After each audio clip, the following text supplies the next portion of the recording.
En el próximo vídeo vamos a ver con cierto detalle la resolución del examen correspondiente al primer parcial de 2023, los ejercicios 1 al 4, que son los que tienen que ver con geometría y topología en el ejercicio 1, y los ejercicios 2, 3 y 4 tienen que ver con ah, propiedades de funciones de una y varias variables y el desarrollo de Taylor. Comenzamos por el primer ejercicio. Nos piden representar geométricamente dos conjuntos. El primero claramente podemos ver que se trata de un semiplano, puesto que si son términos lineales, x e y, no aparecen cuadrados, no aparecen multiplicados entre sí. Si este signo mayor que se convirtiese en una igualdad, se trataría de la ecuación de una recta. Aquí, en cambio, en el B, tenemos lo que se suele llamar una cuádrica. Aparecen de segundo grado tanto la X como la Y.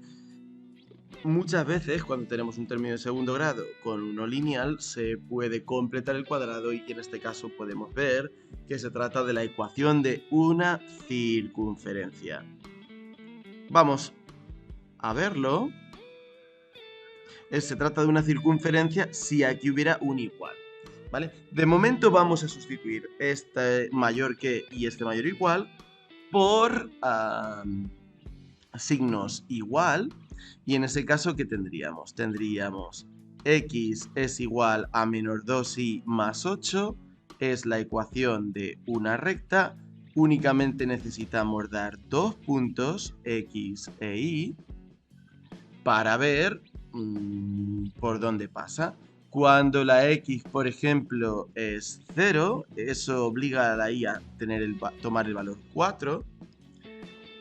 Podríamos coger la y igual a 0 y la x nos daría 8, pero vamos a intentar que no salgan valores muy altos en nuestra representación de x y de y.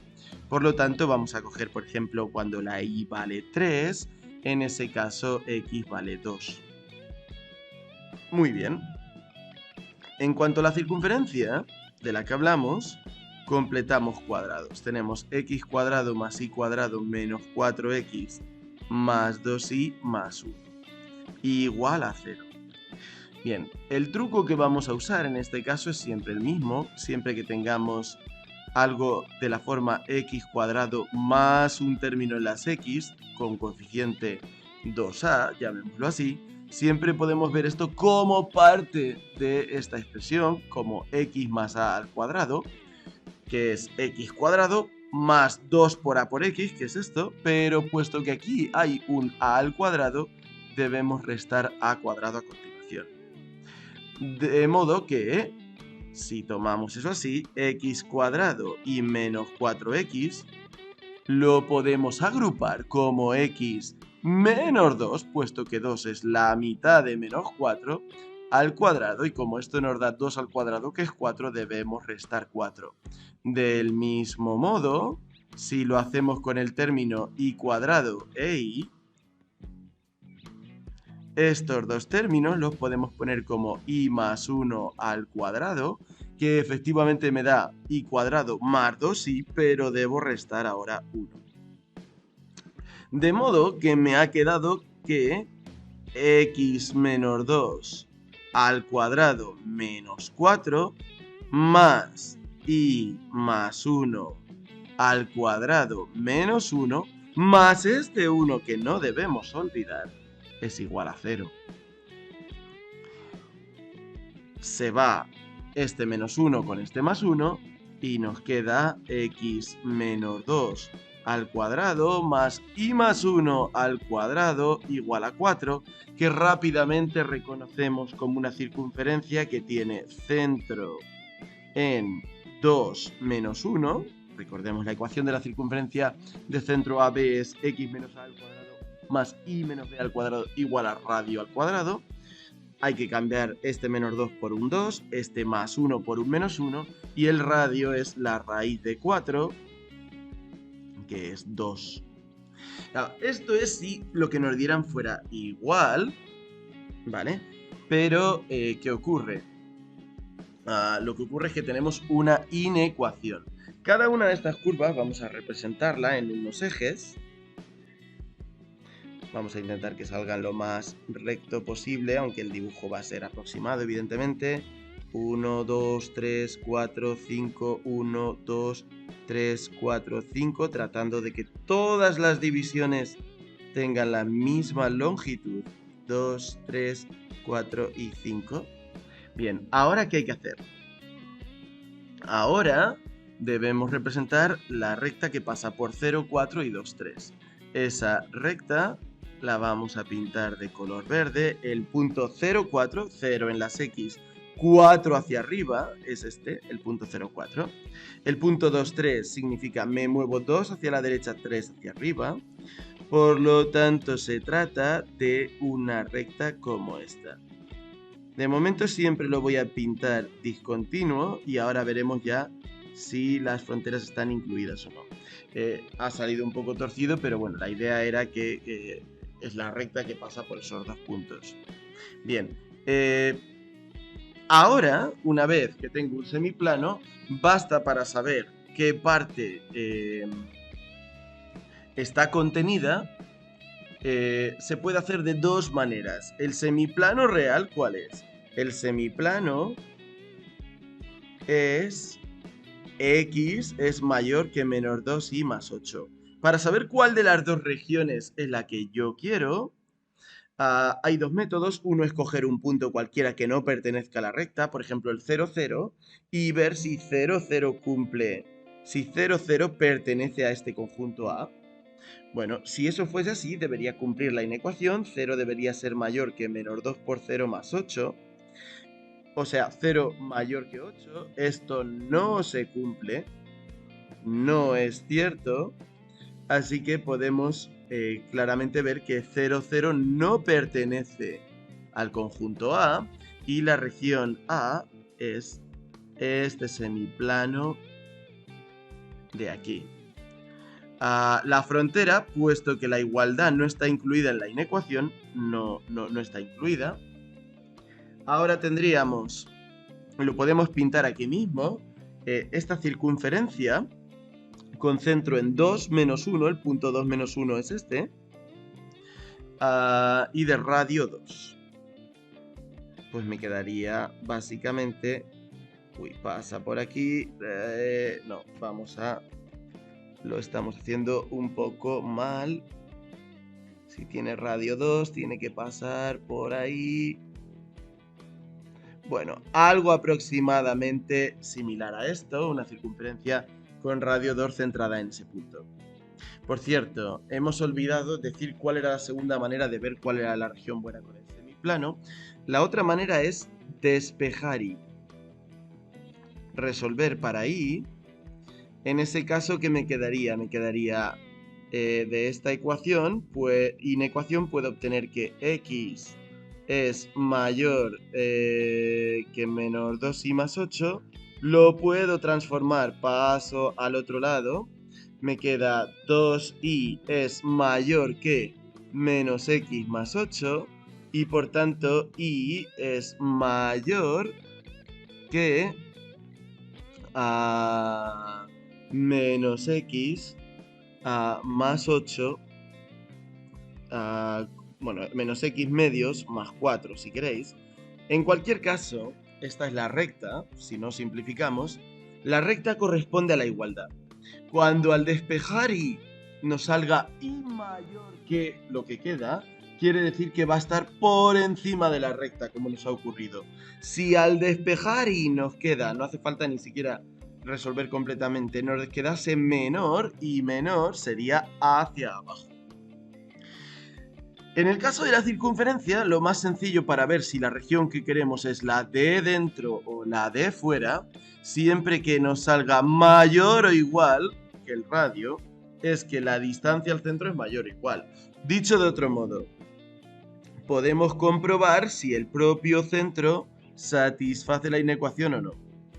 Pero siempre que nos quede mayor o igual, va a indicarnos que es la parte exterior de la circunferencia, y el menor o igual indica la parte interior de la circunferencia. En este caso, el conjunto B sería todo esto de aquí, bueno, solapa de hecho con el conjunto B, con el conjunto A, perdón. O sea, es toda la parte exterior y de hecho el conjunto B esta vez incluye también la frontera.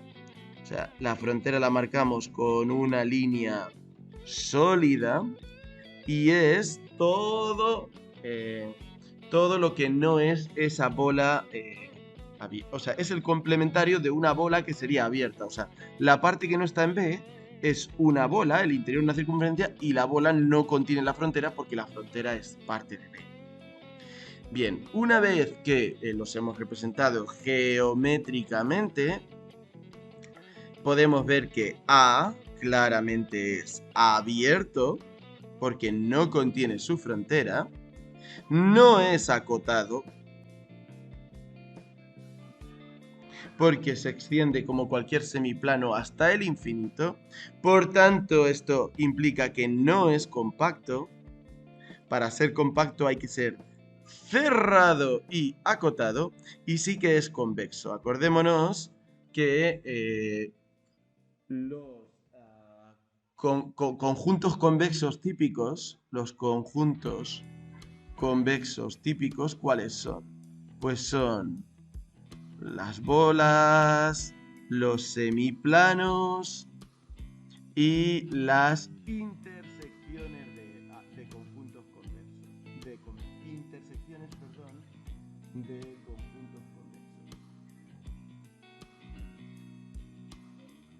Dicho de otro modo, si cogemos cualquier punto que pertenezca a A, por ejemplo, pues puede ser... Uy, perdón. Puede ser este punto de aquí. Y cojo cualquier otro punto, el segmento que los une no se sale de A. En cambio, el conjunto B es cerrado, pues contiene sus fronteras. No es acotado tampoco y por tanto no es compacto, porque se extiende hasta el infinito. Y tampoco es convexo. Lo podemos ver fácilmente porque si cogemos un punto, por ejemplo, de B como este de aquí y cogemos este otro punto, el segmento que los une atraviesa una región que no está contenida en B. Lo podemos explicar así. M1 es perteneciente a este conjunto. M2 pertenece a este conjunto, sin embargo, el segmento M1-M2 no es un subconjunto de B. Por eso no es convexo. Bien, todo esto hace referencia a los ejercicios 1 y 2. En el 3 se nos pide algo distinto, que son ecuaciones cartesianas, tanto de rectas como de planos. Así que vamos a verlos. Tenemos aquí, nos dice ecuación de la recta que pasa por los puntos A igual a menos 2, 3 y B es igual a menos 4, 4. Bien, yo tengo este punto A, tengo este punto B, me están pidiendo hallar esta recta. Sé que el vector director puedo coger, por ejemplo, el vector que va de A a B, que lo calculo simplemente como P menos A. Esto es el menos 4, 4, restándole el menos 2, 3. Y esto me da menos 4 más 2, que es menos 2, y 4 menos 3, que es 1. Cualquier vector que fuera proporcional a este sería también válido. Ahora debemos coger el vector normal, y para hallar el vector normal basta con intercambiar las componentes y una vez que lo hemos hecho, a una de ellas, por ejemplo al menos 2, le cambiamos el signo. O sea, intercambiamos las componentes, nos dejaría 1 menos 2. Si al menos 2, por ejemplo, le cambiamos el signo, nos queda el vector normal. Ahora, la ecuación cartesiana de la recta D, sabemos que estos dos números nos dan los coeficientes de x y de y. Va a ser de la forma 1x más 2y más un cierto número c igual a 0. Para determinar c, basta con decir uno de estos dos puntos, A o B, el que queramos, pertenece a D. Por ejemplo, si usamos que A pertenece a esta recta, al sustituir x por menos 2 e y por 3, nos queda 1 por menos 2 más 2 por 3 más c tiene que ser igual a 0. Menos 2 más 6 son 4, por tanto c es igual a menos 4. Y eso nos deja con que la recta que buscábamos, ¿cuál es? La recta que buscábamos es x más 2y menos 4 es igual a 0. Una manera de ver que estamos en lo cierto es volver a sustituir los dos puntos y ver que ambos, tanto A como B, cumplen con la ecuación de la recta. Finalmente vamos con el apartado 4 y nos piden la ecuación cartesiana del plano que pasa por el punto 1, menos 3, 0 y que es ortogonal, que es perpendicular al vector menos 1, 2, 1. O sea, que este vector realmente, aunque lo hayan llamado v, es el vector normal al plano. Por tanto, el plano, la forma que va a tener, va a ser menos 1x más 2y más 1 por z más d igual a 0, ya que los coeficientes de x y z sabemos que son las coordenadas de un vector normal cualquiera. Dicho esto, entonces usamos que el punto D pertenece al plano, o sea que cuando sustituimos x, y z respectivamente por 1, menos 3 y 0, se satisface la ecuación. Menos 1 por 1 más 2 por menos 3 más 1 por 0 más d debe ser igual a 0. 1 por 0 es 0, menos 1 menos 6 es menos 7, al pasarlo al otro lado nos queda que d es igual a 7 y por tanto la ecuación del plano que estábamos buscando es menos x más 2y más z más 7 igual a 0 o cualquier ecuación proporcional a la misma. Con esto hemos resumido el ejercicio 1 del examen. Vamos ahora a avanzar. En el ejercicio 2 se nos presenta una función de una única variable y se nos pide el dominio. G de x es igual al logaritmo neperiano de x más 1. Sabemos que el logaritmo solo está bien definido cuando su interior es positivo. Por tanto, el dominio de esta función va a ser el conjunto de puntos que cumpla que x más 1 es positivo o, lo que es lo mismo, x debe ser mayor, estrictamente mayor, que menos 1. No hay un mayor o igual, por tanto el dominio es el intervalo que va desde menos 1 hasta infinito, ninguno de los dos comprendidos en el intervalo. La función es de clase 2, dos veces derivable, porque cualquier función que sea composición de las funciones habituales, en este caso g de x es composición de un polinomio y un logaritmo, vamos a ponerlo, g de x es composición de un polinomio y un logaritmo,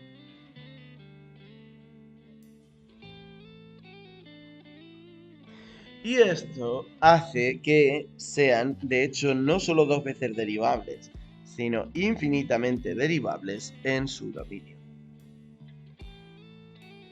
las funciones habituales en su dominio. Muy bien, nos piden hallar dos derivadas ahora.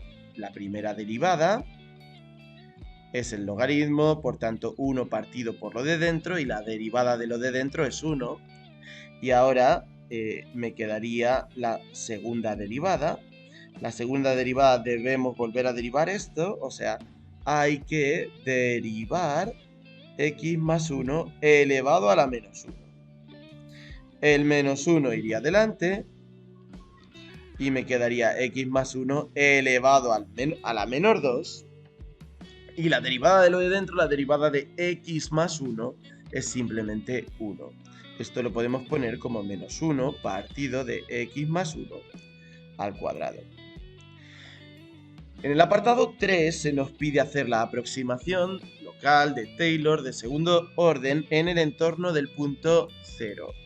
Este punto en torno al cual aproximamos lo llamaremos x0 igual a 0. La fórmula de Taylor nos dice que g de x es igual a g de x sub 0 más la primera derivada en el punto x0 multiplicado por x menos x0 más un medio de la segunda derivada en ese punto por x menos x0 al cuadrado. Aquí nos deberíamos quedar a segundo orden, y para indicar que no es igual la función que su aproximación por un polinomio de segundo grado, indicamos matemáticamente que aquí hay un resto y lo ponemos de este modo, donde epsilon simplemente es la forma de decir, esto es lo que llamamos el resto. Epsilon es una función continua cuando su interior vale 0, cuando x se acerca a x0, con un límite en ese punto que es 0. Esto siempre lo pondremos así, es un formalismo que nos indica que la aproximación de Taylor es buena cuando la usamos en puntos x que están cerca de x0. Bien, en adelante no pondré esta expresión, cortaremos aquí, no pondremos el resto y aquí pondremos un aproximadamente igual. Por tanto, ahora ya solo tenemos que sustituir. ¿Cuánto vale la función en el punto x0? Bueno, sabemos, podemos ver de aquí, la función en el punto 0 es igual al logaritmo neperiano de 0 más 1, que es 0, el logaritmo de 1. ¿Cuánto vale la derivada en el punto 0? Pues vale 1 partido de 0 más 1, aquí lo tenemos, y eso es 1. ¿Y cuánto vale la segunda derivada? En el punto 0, pues es menos 1, partido de 0 más 1, todo al cuadrado, y eso me queda menos 1. X menos x0, puesto que x0 es 0, en este caso, x menos 0 lo vamos a poder reemplazar siempre por x. Por tanto, juntando todo, nos queda g de x es igual. La función en el punto nos daba 0, nos saltamos ese término. Derivada en el punto 0 da 1, multiplicado por x menos x0, que es 1 por x, más un medio. Derivada segunda en el punto de interés es menos 1 por x al cuadrado. Y aquí vendría el resto, que lo ponemos como x cuadrado por epsilon de x. x0, como es 0, lo mismo, ¿vale? O simplemente, pues lo pondría alternativamente, que es más común, pondremos que g de x es aproximadamente x menos un medio de x cuadrado. Este aproximadamente se interpreta en el sentido de que la aproximación es en torno a 0 buena, pero lejos de 0 puede ser muy mala. En el 4 se nos dice que hay que precisar la tangente a la gráfica en 0 y las posiciones relativas entre esta tangente y la gráfica. Bien, esta función, llamamos la función en una variable, la llamamos y, la representamos en el eje y la tangente es simplemente quedarse en Taylor a primer nivel. En este caso sería y igual a la función y quedarnos solo con el término de primer orden, quedarnos hasta aquí, que es x. Así que esta es la recta tangente en x igual a 0. Si nosotros pintásemos la función, el logaritmo de 1 más x, ¿qué hace? El logaritmo de 1 más x es una función como esta, es básicamente la típica función del logaritmo desplazada una unidad hacia la izquierda, y en este punto de aquí la recta tangente es y igual a x, que haría algo así. Claramente la recta queda por encima de la gráfica del logaritmo. ¿Y cómo podemos ver eso? Lo podemos ver porque si la segunda derivada de la función en el punto de interés es positiva, entonces, ¿qué ocurre? Entonces la gráfica está por encima de la recta tangente. Por ejemplo, en una parábola y igual a x cuadrado, la segunda derivada va a ser siempre 2, la parábola siempre queda por encima de la recta tangente. Bueno, y si la segunda derivada es negativa, la gráfica queda por debajo de la recta tangente. Y el caso en el que nos encontramos nosotros, puesto que vale menos 1, es este de aquí, y podemos ver cómo la gráfica de la función queda claramente por debajo de la recta tangente en las inmediaciones del punto de interés. Luego la gráfica podría hacer cosas raras y se podrían cruzar. Muy bien. Esto es así porque evidentemente si este término es positivo, quiere decir que a la recta hay que añadirle algo positivo para que nos dé la función y entonces la recta queda por debajo. Muy bien, pues así habríamos concluido el ejercicio número 2. Vamos a pasar al 3, sobre funciones de dos variables. Aquí tenemos una función que depende de x y de y. Nos pide hallar el dominio en primer lugar. Claramente es un cociente de polinomios. El único problema que va a tener esta función es que el denominador se anule, de modo que el dominio de esta función, lo escribiremos así, dominio de f de x, y es el conjunto de puntos x, y del plano R2 que cumplan que x e y sea diferente de 0. Mientras no sea 0, pertenece x e y al dominio. Claramente, ¿esto qué indica? Esto indica que el dominio, si lo tuviéramos que pintar, para que x o y sean 0, para que el producto sea 0, lo que tiene que ocurrir es que o bien x o bien y sean 0. Por lo tanto, el dominio es todo el plano, excluyendo las rectas x igual a 0 o y igual a 0, porque x por y igual a 0 implica, tiene dos soluciones, que son x igual a 0 e igual a 0. De modo que el dominio es cada uno de los cuadrantes, todo el plano, pero no está incluido los ejes. En este caso se trata de un conjunto, aunque no nos lo pidan, abierto, pues no incluye sus fronteras. No es convexo porque, por ejemplo, para ir de este punto a este atravesamos en el segmento un punto que no pertenece al dominio. Y no está acotado y por tanto no es compacto, puesto que se extiende hasta el infinito. Bien, en el 2 nos piden hallar la curva de nivel 1 de la función. Esto quiere decir f de xy igual a 1. Esto es lo que llamamos la curva de nivel de valor 1. Si yo igualo la función a 1, tenemos que claramente x por y menos x más y debe ser igual a xy. Estos términos se cancelan y nos queda y igual a x, que es una recta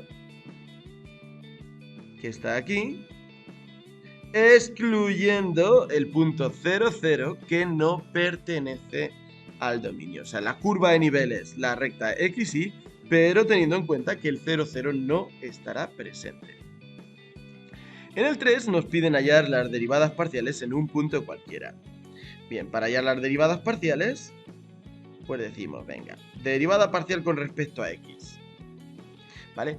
Nos podría ayudar mucho simplificar diciendo, bueno, divido todo por xy y me quedaría que esto es 1, xy entre xy, menos, porque las sumas en un numerador siempre las puedo romper, no así en el denominador. Menos x entre xy me queda menos 1 partido por y más y entre x me queda más 1 partido de x. Si yo me doy cuenta de esto, digo, toda esta parte de aquí no depende de x, por tanto su derivada es 0, y me queda menos 1 partido por x cuadrado, que es la derivada de 1 partido por x. ¿Qué ocurre si no me doy cuenta de esa circunstancia? Bueno, puedo hacer la derivada diciendo es un cociente, hago cuadrado del denominador, derivada del de arriba, la derivada del de arriba, xy. La derivada es, la y sale fuera y la derivada de la x es 1, por tanto, y menos 1, todo junto con el paréntesis. La y desaparece al hacer la derivada por lo de abajo, por xy. Y habría que restar la función de arriba sin derivar, todo con un buen paréntesis multiplicado por la derivada con respecto a x de lo de abajo, que es y. Si todo esto lo simplificamos, ¿qué nos queda? Nos queda x por y al cuadrado menos x por y menos x por y menos y menos, perdón, este menos es x por y al cuadrado más x por y menos y al cuadrado. Esto de aquí, ¿qué ocurre? Se va y se va, se va y se va. Abajo hay x cuadrado y cuadrado menos y cuadrado, entre y cuadrado se va y nos queda menos 1 partido de x cuadrado. Es mucho más difícil calcular la derivada parcial así.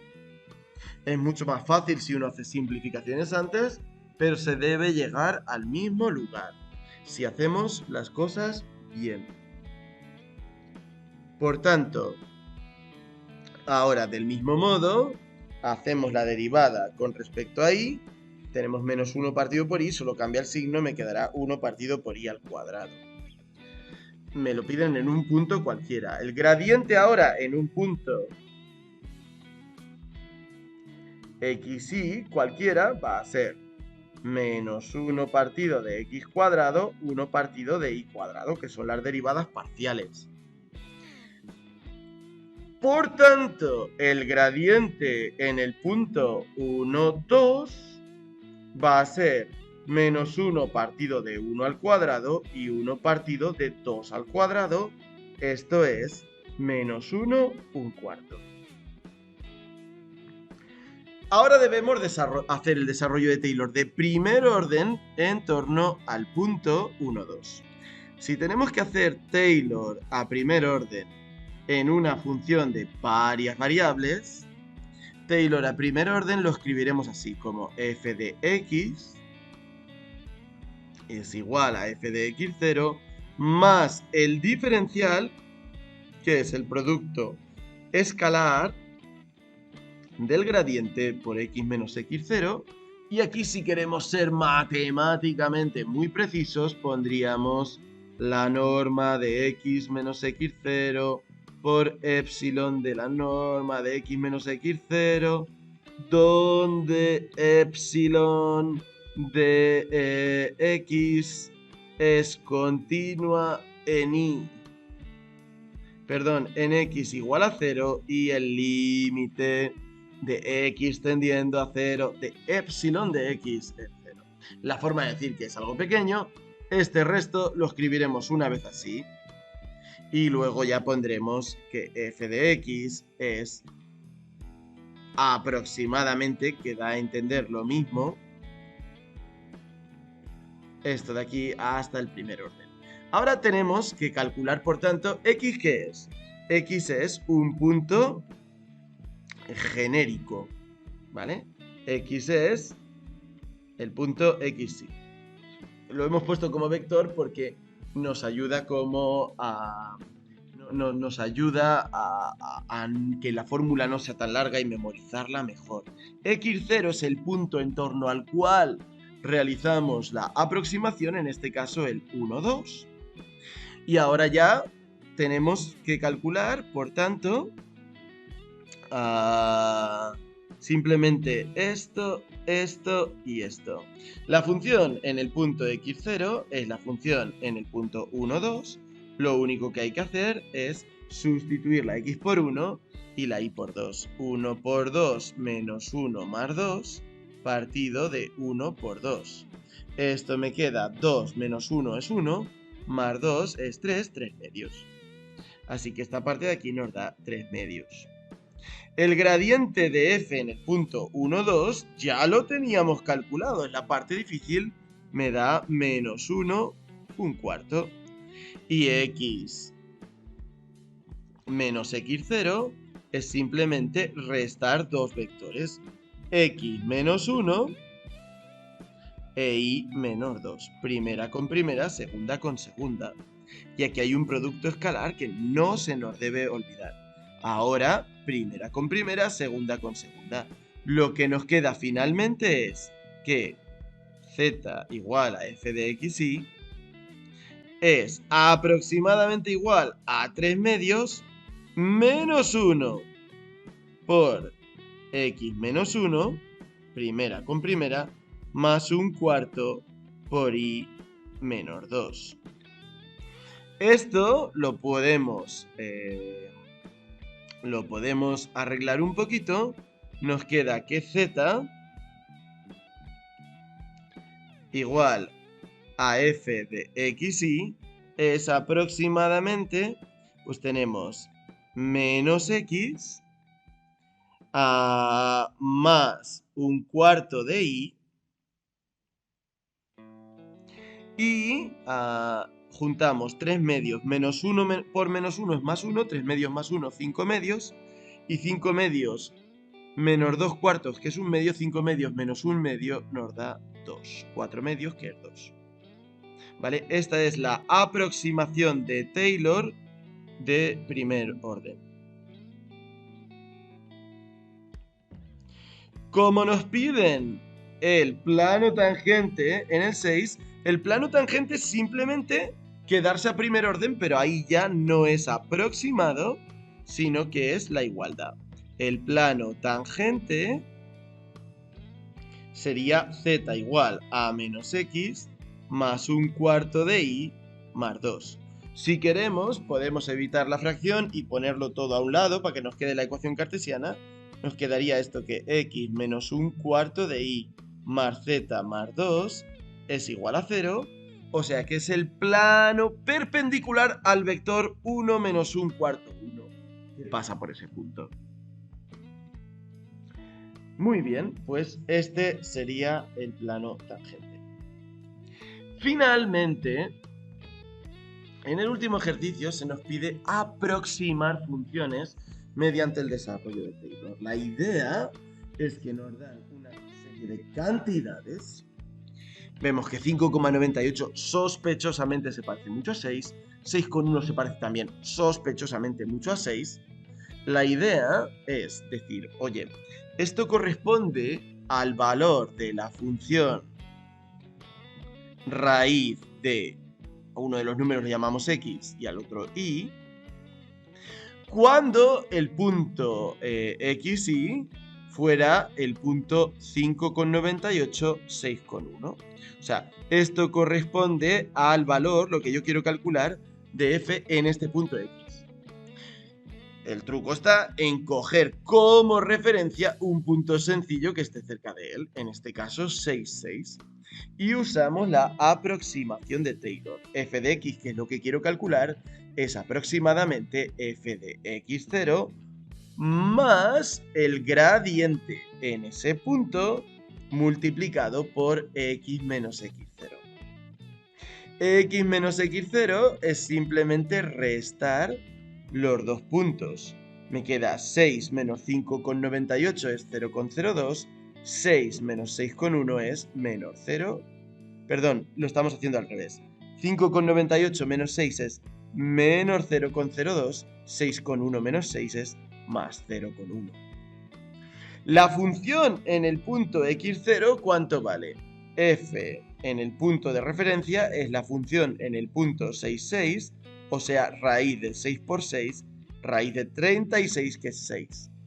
Solo me queda calcular el gradiente de la función.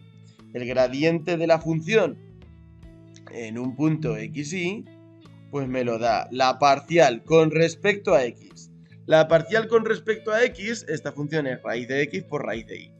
La raíz de y sale como constante y la derivada de la raíz de x es 1 partido de 2 raíz de x. Y viceversa, cuando derivo con respecto a y, raíz de x sale como una constante y la derivada de la raíz de y es 1 partido de 2 veces la raíz de y. De modo que cuando sustituyo por el punto x0, que es el 6,6, ¿qué me queda? Me queda raíz de 6 por 1 partido de 2 veces la raíz de 6, esto y esto se van, coma raíz de 6 por 1 partido de 2 veces la raíz de 6, este y este se va. Por lo tanto, me queda que el gradiente que yo busco es el 1 medio, 1 medio. De modo que finalmente podemos decir, esto es 6 más 1 medio multiplicado por menos 0,02, 0,1, ya hemos puesto juntas todas las piezas. Este producto escalar me da primera por primera más segunda por segunda, esto me da menos 0,01 más 0,05, que es 0,04, y esto es 6,04. Si calculamos esto, lo ponemos en una calculadora, veremos que efectivamente con muy buena aproximación, aproximadamente de un 1% de error, tenemos que vale casi 6,04. En el caso B, pues más de lo mismo.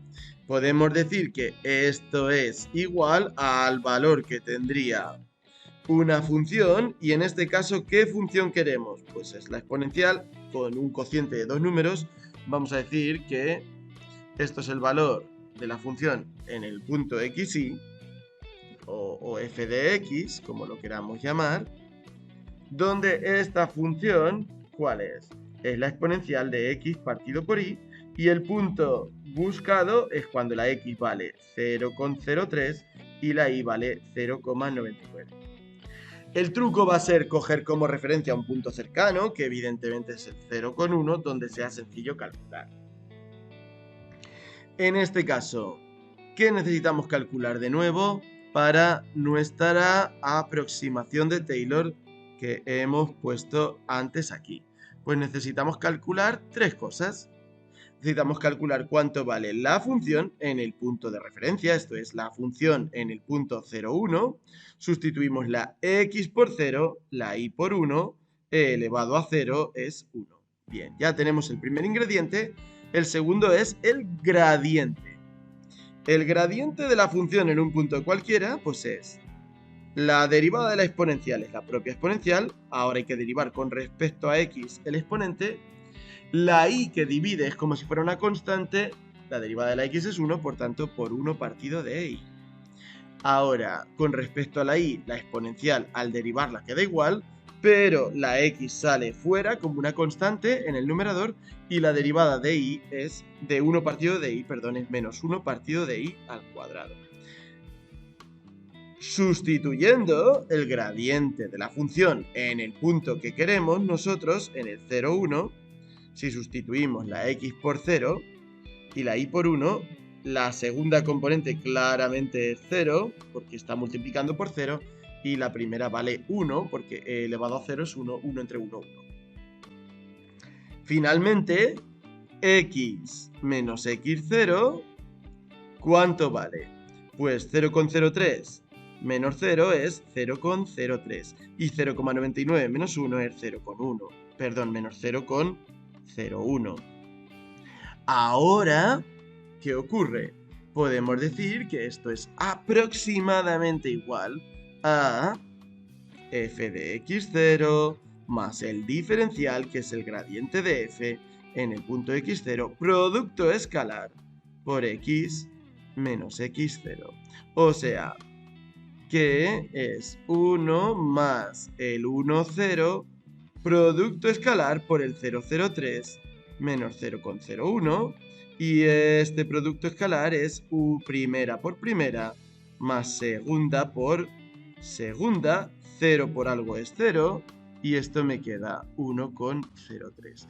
Es mi aproximación para esta cantidad, y si uno calcula efectivamente sin aproximaciones, puede ver que tiene algo muy similar a 1,03.